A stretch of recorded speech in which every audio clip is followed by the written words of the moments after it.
The adversary tells us a lot of lies in life. It tells us you're too young, you're too old, you're not useful, you're not a minister, nobody knows you, and we all buy into those lies. I said it's a lie because if you're living, God still has a purpose for you. The truth is this: the Father is crying for more people to come to the awareness of what He's doing on the earth. And He's asking, can He trust you, my dear friend? God is raising intercessors. He's looking for people who will pray. No name, no title, no pulpit. And yet the most loved set of people in heaven are those who are interceding for others. There is a call today for you and I to leave everything we've known about church, religion, and get back to the art of intercession. Why is it necessary to do so? We look at young people, it's like they're just being herded out for destruction. And we're watching. Everybody looks like we're helpless. We're waiting for government to take care of stuff that can only be done on our knees. Our young men and women are being confused every day. They're being told lies. Just as we are being told lies, they're being told lies. In Exodus chapter 1, when you look at it from 16, 17, all the way through 19, there's a king who says, kill all the boys on the stool as they are being born, but leave the girls alone. Why did he say that? He was afraid that if this DNA in this people continues to grow in the land, it will overtake them. Same thing as Satan and his powers. They've come in with their edicts and said, destroy all the male children. And it's not just today. It started with the feminism of society. Women don't need men. We began to emasculate the men. We rendered them pretty much docile. So it's been long in coming. And I always say this, when erosion is taking place, it's never sudden. It's very quiet and subtle. And it just continues. If you look at a land that is close to the water, it comes in, laps it, goes out, laps it, goes out. And as it's doing that, it's removing the sand.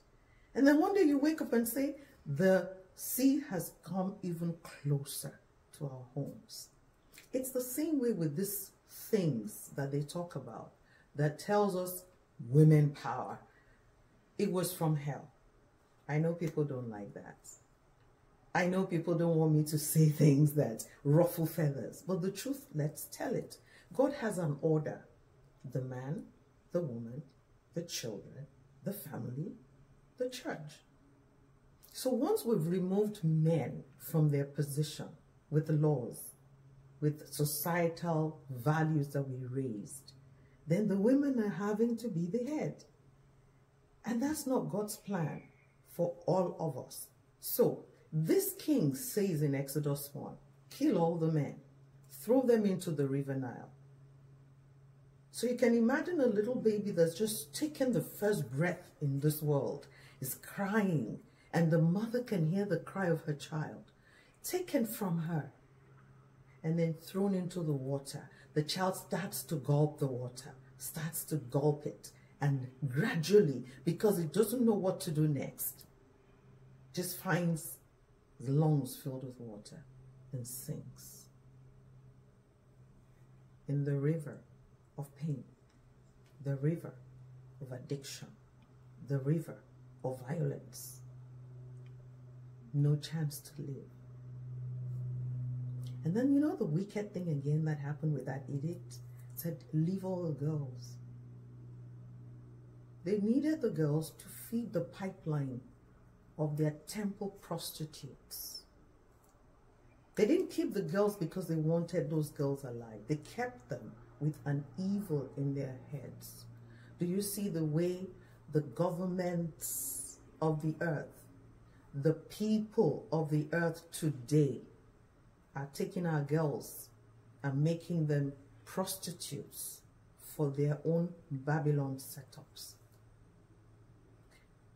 Now, as bad as it sounds, there were these women who did not listen to the edict of the king and spared those boys. When you look in 2nd chapter, you see Moses now comes as a deliverer. Could it be that the Lord is asking you and I to stand as midwives, whether you're a man or a woman, and start to pray on our knees for our children? When I say children, I'm talking any child, any age. If you have someone as old as me as your child, please still pray for me. I need it. The question is, how many will take this opportunity that we have? It's an opportunity to save our boys, to save our girls, save our uncles, save our fathers, our brothers from drugs. That it's like everywhere they turn, pornography is sitting, waiting for them. All kinds of addictions. The only way we can break it is to fear the King of Kings. Take his own weapon, which is prayer, and pray until we see changes from the state of confusion, mindlessness. The things that are thrown at the people growing up today, they're not things we understand. So, my dear friend, it's a call for prayer. It's a call for selfless praying. It's a call for praying that you may not see the fruits of it while you are here on earth. But it's a call that is from the heart of the Father. I ask you, please join us. It's a work that nobody can pay you for. But heaven will look at you and say, this one belongs to us. An army is being raised of intercessors. Will you join me? Will you join others who know that it's not too late? We're not too old. We're not too young. We don't need a degree for it. We don't need a title to do it. All we need is a heart of compassion. My dear friend, I'm asking you to join us. And let's pray until we see something happen for the younger generation. God bless you.